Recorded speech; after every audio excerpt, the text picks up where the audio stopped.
ये है सशक्त प्रदेश और आप देख रहे हैं एसपी न्यूज 24, सच की आवाज सच के साथ। 8 सीटें आप सोच सकते हैं कि आज भाजपा या कह रही होगी कि आज भाजपा जीतेगी, लेकिन हकीकत यह है कि आज इस प्रदेश में कम से कम 60 से ज़्यादा सीटें इंडिया गठबंधन जीतेगा आने वाले समय में। ये भी हम देखेंगे। आज इस देश में जिस तरह से इलेक्ट्रल बॉन्ड, हो सकता है कि अभी आपको ये बात ऐसे लगे, लेकिन जैसे जैसे चुनाव चलेगा हमारे प्रधानमंत्री की बौखलाहट ये बताती है कि वो कितनी ज़्यादा बौखलाते हैं। एक छोटी सी बात को किस तरह से प्रेजेंट करते हैं हमारे प्रधानमंत्री की बौखलाहट इंडिया गठबंधन की ताकत बता रही है। एक जो इलेक्ट्रल बॉन्ड का घोटाला है, जो देश का सबसे बड़ा घोटाला है, और जिसमें जिस तरह से चंदा लिया गया, जिस तरह से आप सबने सब बातें जानते हैं, सब लोगों ने बोल चुके हैं, इसमें कोई नई बात नहीं है कि फ्यूचर गेम पे 2 अप्रैल को छापा मारा जाता है, उसकी संपत्ति 410 करोड़ रुपए जब्त करी जाती है, लेकिन वही 100 करोड़ का चंदा देता है। अब चंदा 100 करोड़ का कैसे देता है, कौन सी उसकी बैंक अकाउंट खुला रह गया, तो ये सब बातें जो हैं, और तमाम तरह की कंपनियां जिन्होंने 8,600 करोड़ रुपए दिए, और शर्म की बात तो यह है कि 1,000 करोड़ इसमें दवाई कंपनियों ने दिया, और वो दवाई की कंपनियां जो देश में कई ब्लैक लिस्टेड करी गई है, उन लोगों ने इसमें इलेक्ट्रल बोर्ड के माध्यम से चंदा दिया। तो देश में जिस तरह से लोगों के स्वास्थ्य के साथ खिलवाड़ करके दवाई बनाने वाली ब्लैक लिस्टेड कंपनियों से चंदा लिया गया, उन्हें फायदा पहुंचाने की कोशिश करी गई, जिस तरह से धंधे को एक्सटॉर्शन बनाया गया, ये देश का बहुत बड़ा घोटाला है इलेक्ट्रल बॉन्ड। ये कोई मामूली घोटाला नहीं है। एक शेल कंपनियों के माध्यम से पूरे का पूरा कहते थे कि हम स्विस बैंक से डिटेल लेके आएंगे, खातों की डिटेल। स्विस बैंक की डिटेल तो छोड़िए, स्टेट बैंक ऑफ इंडिया की डिटेल देने को तैयार नहीं था। वो तो सुप्रीम कोर्ट का हम धन्यवाद देते हैं कि जिसके चाबुक के डर से इनको घोटाला देना पड़ा और ये कुछ सार्वजनिक चीज़ें हुई। अभी पूरी चीज़ें सार्वजनिक होने में समय है, लेकिन आज ये घोटाला देश का बहुत बड़ा घोटाला है। और आज इस समय जैसा कि बम्बई की रैली में कहा गया, चुनाव जनता के माध्यम से होगा तो इंडिया गठबंधन हो सकता है कि बहुत बड़ी जीत हासिल करे और जीतेगा। लेकिन आज प्रश्न इस चीज़ का है कि राजा की जान जैसे तोते में होती है, जैसा बोला गया, आज मोदी जी की जान इस ईवीएम मशीन में है। और इंडिया गठबंधन के सभी साथियों की और हमारी भी मांग है कि भाई वीवीपैट की पर्चियां क्यों नहीं गिनते। आप वोट देने गए, आपने वोट जहां पर दिया, आपको पर्ची मिली, आपके हाथ में दे दें, आप सामने बॉक्स में डाल दीजिए, आप देख लीजिए आपका वोट सही है। उसको गिनने में 2 दिन लगे, 4 दिन लगे, कौन सी बड़ी आफत आ जाएगी। आप 3 महीने अब से लेकर आचार संहिता 4 जून तक रहेगी देश में, पूरे 3 महीने तक सब कुछ बंद रहेगा। तो अगर अभी बंद रह सकता है तो 2 दिन ज़्यादा लग जाएंगे, सही रिजल्ट आ जाएगा जनता के सामने। लेकिन पर्चियां गिनने का काम नहीं करेंगे। किसको गिनेंगे? उस ईवीएम को जिसका वोट मैनिपुलेट होता है, उस ईवीएम को जिसमें से हर चौथा वोट भारतीय जनता पार्टी को जाता है, उस ईवीएम को जिसको भारत इलेक्ट्रॉनिक जो चिप लगाती है, जिसमें 4 डायरेक्टर भाजपा के होते हैं, उस ईवीएम में जिसमें कि ये सेट किया जाता है कि अगर 19 अप्रैल को चुनाव हो रहा है, पानी दे दिया, आवास दे दिया, गैस दे दी, पता नहीं कितनी तरह की योजनाएं समझा देंगे कि ये सब हमने अपने पैसे से दे दिया। हकीकत यह है कि देश के टैक्स के पैसे को बर्बाद करके इस तरह की लोक लुभावन वोट बैंक की नीतियां केंद्र सरकार ने बनाई, लेकिन किसानों को हक नहीं देना चाहते। हम इस देश के माध्यम से लोकदल कहता है कि किसानों को हक दे दो, उसको एमएसपी का कानून दे दो। मोदी जी या जो भी केंद्र की सरकार बनेगी, किसान अपने लिए गैस भी खरीद लेगा, आवास भी बना लेगा, और घर भी बना लेगा, और शौचालय भी बना लेगा, और जरूरत पड़ेगी तो केंद्र की सरकार को 6,000 रुपये साल देश का किसान दे देगा। ये लोकदल की गारंटी है, देश के किसान की गारंटी केंद्र सरकार को है। लेकिन इनसे तो खैर अब कोई उम्मीद बची नहीं। लेकिन इंडिया गठबंधन के घोषणा पत्र में जो अभी जारी नहीं हुआ है, लेकिन मन से कह दिया गया है कि इंडिया गठबंधन एमएसपी को कानून बनाएगा, किसानों का कर्जा माफ किया जाएगा, किसानों के लिए जो फसल ऋण योजना है उसमें ऐसी योजनाएं बनाई जाएंगी ताकि किसानों को फसल का नुकसान होने पे बीमा की राशि मिले। देश के किसानों का कर्जा अगर देश के 15 लाख करोड़ उद्योगपतियों का माफ किया जा सकता है, तो देश के किसानों का कर्जा भी माफ इंडिया गठबंधन और साथ में लोकदल मिलकर करेगा। बस अब कुछ दिन की बात है, 4 जून तक का इंतजार है।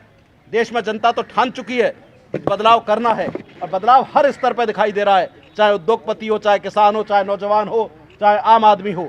क्योंकि आज भले ही ये कह सकते हैं क्यों, लेकिन कभी मुद्दों पे बात नहीं कर रहे। आज मुद्दों पे बात नहीं हो रही कि बेरोजगारी का आलम क्या है, गरीबी का आलम क्या है, देश का आलम क्या है, नौजवानों को रोजगार का आलम क्या है, किसानों की हालत क्या है, महंगाई का हालत क्या है, इन पर चर्चा नहीं हो रही। इंडिया गठबंधन में जैसा राहुल जी ने बोला कि मेरी बात को तोड़ मरोड़ के बोला जाएगा, तो एक शक्ति को उठा के ले आए। अब राहुल जी ने बात करी थी देश में असुरों की शक्ति की लड़ने की, देश में अनर्थ जो एक असत्य की शक्ति है उससे लड़ने की बात करी थी, और हमारे भारतीय जनता पार्टी के प्रधानमंत्री इतने ज़्यादा बौखला गए कि बौखला कर वो बोलने लगे कि नारी शक्ति की बात करने लगे। भूल गए कि मणिपुर में वो नहीं गए, भूल गए कि हाथरस में क्या हुआ, भूल गए कि ब्रजभूषण शरण सिंह को हटाने में उन्हें कितना समय लगा, और जबकि देश की खिलाड़ी महिला बैठी रही। तो उस समय नारी शक्ति नहीं याद आई, लेकिन आज नारी शक्ति की बात करते हैं। तो आज इस देश का जो आलम है, जो देश की शक्ति की बात करी राहुल जी ने, वो देश की असत्य की शक्ति है। वो ताकतें हैं जो एक पूरे के पूरे देश की अर्थव्यवस्था को बर्बाद कर रही हैं, किसानों को, नौजवानों के भविष्य को बर्बाद कर रही हैं। उस शक्ति से लड़ने की ज़रूरत है। तो आज लालू जी की रैली हुई थी, उससे पहले 3 तारीख को, तो मोदी जी का परिवार बीच में आ गया कि सारे परिवार लग गए।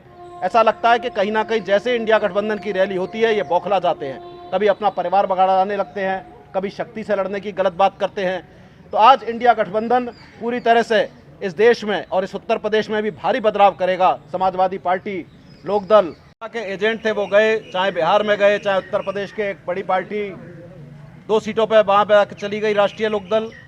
तो लोकदल ने अपनी नैतिक जिम्मेदारी समझी कि जब लोकदल और चौधरी चरण सिंह का नाम बदनाम करके लोग भारतीय जनता पार्टी में सत्ता का सुख लेने चले गए, तो लोकदल ने ऐसी अपनी जिम्मेदारी उस समय समझी और लोकदल इंडिया गठबंधन के साथ देश बचाने के, लोकतंत्र बचाने की इस लड़ाई में शामिल हुआ। और ये देश क्या, जो एक कहते हैं, कई लोग कह रहे हैं कि आखिरी चुनाव हो सकता है लोकतंत्र बचाने का, क्योंकि लोकतंत्र भारी खतरे में है। आज देश में जो हालात है, संवैधानिक संस्थाएं खतरे में हैं। चुनाव आयोग के में 2-1 से जो नियुक्ति हो रही है पूरी तरह सरकार के हिसाब से हो रही है। चीफ जस्टिस को जो रखना चाहिए था, सरकार ने 140 सांसदों को संसद के बाहर फेंककर ऐसा नियम बनाया कि सरकार जिसको चाहेगी वो चुनाव आयोग बनाएगी। आने वाले समय में हो सकता है नड्डा साहब और अमित शाह साहब इस देश के चुनाव आयुक्त हों इस 2024 के चुनाव के बाद, अगर ये कहीं जीत गए तो जिस तरह के कानून, जिस तरह के 140 सांसदों को बाहर निकाल के बनाया गया, आज इस पार्टी का, जो भारतीय जनता पार्टी का एनडीए गठबंधन है, वो सोचता है कि 400 सीट से पार हो जाए तो इस देश में सारी जो संवैधानिक संस्थाएं बची हैं, जो तो आज़ादी रह गई है लोगों के पास, ये सब समाप्त हो जाए। और भारत रशिया की तर्ज पर जैसे अभी चुनाव हुआ कि एक आदमी लड़ा, उसको देश के बाहर निकाल दिया रशिया में, और फिर 87% वोटों से चुनाव जीत गए वहाँ के जो भी वो हैं, लड़ रहे हैं, पुतिन है, कौन है। तो आज भारत रशिया की तर्ज पर यहाँ का लोकतंत्र 2024 के बनाने के लिए 400 सीटों से ज़्यादा की मांग भारतीय जनता पार्टी कर रही है। ये देश के लिए बड़ा दुर्भाग्य है, और ऐसे दुर्भाग्य के समय आज लोकदल इंडिया गठबंधन के साथ जुड़ा।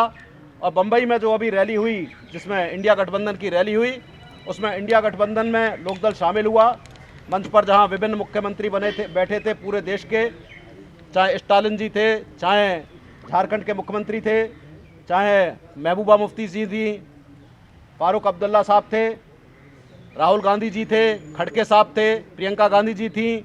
ऐसे में लोकदल भी एक उसमें घटक के रूप में शामिल हुआ इंडिया गठबंधन में बम्बई की रैली में। और आज लोकदल इसलिए शामिल हुआ क्योंकि कहीं ना कहीं चौधरी चरण सिंह और लोकदल का नाम बदनाम करके एनडीए को समर्थन देने की कोशिश करी, जबकि हालत यह है कि देश का किसान पूरी तरह परेशान है। देश का किसान शंभू बॉर्डर पर पिछले 13 फरवरी से बैठा है, आज भी बैठा है। उस किसान को दिल्ली नहीं घुसने दिया गया, उस किसान पे आंसू गैस के गोले छोड़े गए। हो सकता है कि 2024 में अगर लोकतंत्र में 400 से या जो भी अगर जीत गए तो उनको ऊपर टैंक भी चलाया जाएगा, वो दिन भी इस देश के लोकतंत्र में आएगा। तो जहां इस देश का किसान एमएसपी का कानून नहीं बनाया जाता, एमएसपी के कानून को मांग अपने जीने के लिए हक मांग रहा है, तो कह रहे हैं आपको हक नहीं मिलेगा, आपको सिर्फ खैरात मिलेगी। 500 रुपया महीना पाओ, 6000 रुपये साल पाओ, आपको फसल का दाम नहीं मिलेगा। हम आपको फसल का दाम नहीं दे सकते, लेकिन हम आपको क्या दे सकते। आप भी लड़ेगा, कितनी सीटों पे लड़ेगा, क्या लड़ेगा, अभी जल्दी इसका फैसला होने जा रहा है। हाँ चल रही है, बात भी चल रही है। अब हमने मांगा है, अब देखते हैं क्या होता है, क्योंकि हम लोग उस गठबंधन में तब घुसे जब फैसला हो चुका था, जब इनका आपस का 63 और 17 का फैसला हो चुका था। आज मुझे लगता है उत्तर प्रदेश में 2 पार्टी समाजवादी और कांग्रेस ही थे उस गठबंधन में, बाद में हम तीसरे पार्टनर के रूप में गए। हम तब गए जब उनका फैसला हो चुका था। तो क्या यूपी में तो सपा ने कहीं ना कहीं कांग्रेस को 17 सीटें दी, जी। तो क्या सपा से बात चल रही है कि कांग्रेस? देखिए, इंडिया गठबंधन में बड़ा हिस्सा उत्तर प्रदेश में समाजवादी पार्टी है। हम कांग्रेस से भी मांग कर रहे हैं, उनसे भी मांग कर रहे हैं, अखिलेश जी से भी मांग कर रहे हैं, और जो ऐसा होगा 2-3 दिन में स्थिति साफ हो जाएगी। देखिए, अगर लोकदल, किसान, चौधरी चरण सिंह इतना बड़ा जो हमारा जो एक माहौल है, जो एक माहौल ख़राब करने की कोशिश करी गई, भारत रत्न हमारे चौधरी साहब को देकर वोट लेने की कोशिश करी गई, भारत रत्न कर्पूरी ठाकुर जी को देकर वोट लेने की कोशिश करी गई, तो ये सब तो लोकदल के नेता थे। तो अगर आज इंडिया गठबंधन पूरा सम्मान करेगा और कहीं ना कहीं हमारी स्थिति अच्छी क्या रहेगी। बिना सीटों के भी समर्थन जारी रहेगा? बिल्कुल जारी रहेगा, हमारा कोई दबाव नहीं है। हम आपके माध्यम से बताना चाहेंगे, हम देश बचाने को इंडिया गठबंधन के साथ जुड़े हैं, हमारा कोई दबाव नहीं है।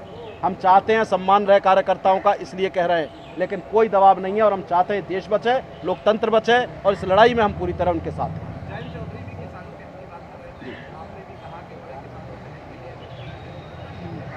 लेकिन अब तो वो जो है ये का हिस्सा है जैन चौधरी, जी लेकिन जैसे क्या आपका जो वोट प्रतिशत है किसानों को क्या इसलिए कितना फायदा पहुंचा? देखिए, जैन जी के साथ जो वोट था वो विपक्ष का वोट था, जैन जी का खुद का वोट नहीं था। वो वोट था जो भारतीय जनता पार्टी की नीतियों के खिलाफ का वोट था, और वो वोट जो भाजपा की नीतियों के खिलाफ का वोट है, चाहे जैन जी मथुरा में लड़ते थे, चाहे बागपत में लड़ते थे, चाहे जहाँ भी सीटों पर लड़ते थे, बिजनौर पे 2-4 सीटों पर जो लड़ते थे, वो वोट भाजपा की खिलाफत का वोट है। और 5% वोट भी जैन जी के साथ भाजपा में नहीं जाएगा, क्योंकि वो वोट भाजपा की खिलाफ नीतियों का वोट है। पश्चिमी यूपी की मैं आपको बात कर रहा हूँ, मैं आपको बागपत, बिजनौर और जो उनकी मुजफ्फरनगर, जैन जी किस मुंह से संजीव बालियान के लिए वोट मांगेंगे? क्या जैन जी कह पाएंगे कि कल को उनके पिताजी अजीत सिंह जी जो हमारे भी नेता थे, वो संजीव बालियान से लड़के एक गठबंधन बनाने की वहाँ जो एक माहौल बिगड़ा था मुजफ्फरनगर में, उसे बचाने की कोशिश कर रहे थे? आज जैन जी कैसे संजीव बालियान जी के